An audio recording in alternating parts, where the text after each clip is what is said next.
નમસ્કાર. ચાલો આજે એક એવી સાવ સામાન્ય આદતની વાત કરીએ જે આપણા સૌની રોજિંદી જિંદગીનો ભાગ છે. જમતી વખતે પાણી પીવું. પણ સવાલ એ છે કે શું આપણે એ સાચી રીતે કરીએ છીએ? આયુર્વેદ આ વિશે શું કહે છે એ આજે આપણે ઊંડાણથી સમજીશું. તો સૌથી મોટો સવાલ, જમતી વખતે પાણી પીવાનો સાચો સમય કયો? કોઈ કહેશે જમ્યા પહેલાં પીઓ, તો કોઈ કહેશે પછી. આટલી બધી અલગ અલગ વાતો છે, પણ તમને ખબર છે, આયુર્વેદ પાસે આ મૂંઝવણનો એકદમ સ્પષ્ટ અને તાર્કિક જવાબ સદીઓથી રહેલો છે. ચાલો આજે એ જ રહસ્ય પરથી પડદો ઉઠાવીએ. આખી વાતને સમજવા માટે સૌથી પહેલાં આયુર્વેદનો એક મૂળભૂત સિદ્ધાંત સમજવો પડશે, અને એ છે પાણી અને આપણા શરીરની પાચન અગ્નિ વચ્ચેનો સંબંધ. હા, પાચન અગ્નિ. આયુર્વેદમાં આ પાચન અગ્નિને જઠરાગ્નિ કહેવાય છે. એને તમે આપણા પાચનતંત્રનું એન્જિન સમજી લો.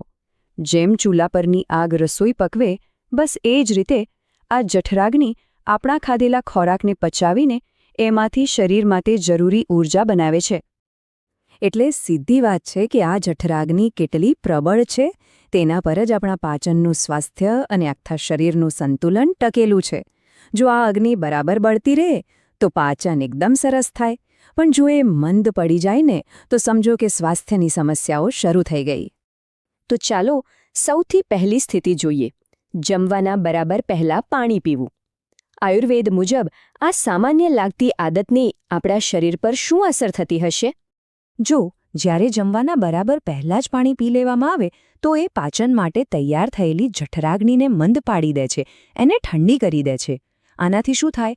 ખોરાક બરાબર પચે નહીં, એમાંથી પોષક તત્વો પણ પૂરેપૂરા ન મળે, અને જો આ આદત લાંબો સમય ચાલુ રહે તો શરીર કૃશ એટલે કે દુબળું અને નબળું પડવા લાગે છે. ઓકે, તો હવે વાત કરીએ બીજી પરિસ્થિતિની. અને આયુર્વેદના મતે આ સૌથી શ્રેષ્ઠ રીત છે. ભોજનની સાથે સાથે વચ્ચે વચ્ચે પાણી પીવું. આ ખરેખર ખૂબ જ રસપ્રદ વાત છે. જમતી વખતે ઘૂંટડે ઘૂંટડે પાણી પીવું એ જાણે યજ્ઞની અગ્નિમાં ધીમે ધીમે ઘી ઉમેરવા બરાબર છે. તે પાચનની આગને બુઝાવતું નથી, પણ ઉલટાનું એને વધુ પ્રદીપ્ત કરે છે. આનાથી પાચનક્રિયા વધુ સારી અને અસરકારક બને છે. અને આ આદતના ફાયદા પણ જબરદસ્ત છે. પહેલું, જઠરાગ્નિ વધુ પ્રજ્વલિત થાય છે. બીજું, પાચન એકદમ વ્યવસ્થિત થાય છે. અને ત્રીજું, અને આ સૌથી અગત્યનું છે, કે તેનાથી શરીરના 3 મુખ્ય દોષો વાત, પિત્ત અને કફ વચ્ચે સમતા એટલે કે એકદમ પરફેક્ટ બેલેન્સ જળવાઈ રહે છે. અને હવે આપણે ત્રીજી અને કદાચ સૌથી વધુ જોવા મળતી આદતની વાત કરીએ. જમવાનું પૂરું થયું નથી કે તરત જ ગ્લાસ ભરીને પાણી પી લેવું. શું આ સાચું છે? ચાલો જોઈએ એની શું અસર થાય છે. આ સરખામણી બિલકુલ સાચી છે. વિચારો, બરાબર સળગતી આગ પર જો કોઈ પાણી રેડી દે તો શું થાય? આગ બુઝાઈ જાય, બરાબર ને? બસ એવું જ આપણા પેટમાં થાય છે. જમ્યા પછી તરત પાણી પીવાથી પાચન માટે સક્રિય થયેલી જઠરાગ્નિ શાંત પડી જાય છે, ઓલવાઈ જાય છે. હવે જ્યારે પાચનની આગ જ બુઝાઈ જાય તો ખાધેલો ખોરાક પચ્યા વગર પેટમાં પડી રહે છે. આનાથી શરીરમાં કફ દોષ વધવા લાગે છે, અને કફ વધવાથી શરીર ઢીલું અને સુસ્ત બને છે, અને મેદસ્વીપણું એટલે કે વજન વધવાની શરૂઆત થાય છે. અને આ આદતની લાંબા ગાળાની અસરો તો એનાથી પણ ગંભીર છે. શરીર ખાલી ભારે જ નથી થતું, પણ વારંવાર શરદી થવી, ખાંસી અને કફની સમસ્યા રહેવી, અને બીજા ઘણા કાયમી કફ સંબંધી રોગોનું મૂળ પણ આ ખોટી આદત જ હોઈ શકે છે. તો આ બધી ચર્ચા પરથી આપણે શું શીખ્યા? ચાલો આ ત્રણેય સ્થિતિઓને ફરી એકવાર સાથે જોઈને આયુર્વેદના દૃષ્ટિકોણને બરાબર સમજી લઈએ, જેથી કોઈ કન્ફ્યુઝન જ ના રહે. જુઓ, આ ટેબલ આખી વાત એકદમ સાફ કરી દે છે. જમ્યા પહેલાં પાણી પીઓ તો અગ્નિ મંદ પડે અને શરીર કૃશ બને.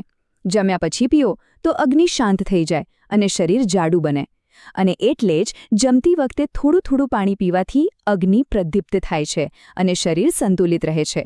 આ જ છે બેલેન્સનો ખરો સિક્રેટ. અને અંતે આ વાત હંમેશા યાદ રાખવા જેવી છે. આયુર્વેદના સિદ્ધાંતોનો મુખ્ય ધ્યેય ખાલી ખોરાક પચાવવાનો જ નથી, પણ શરીરની બધી જ ઊર્જાઓ વચ્ચે એક સંપૂર્ણ સંતુલન, એક હાર્મની સ્થાપિત કરવાનો છે.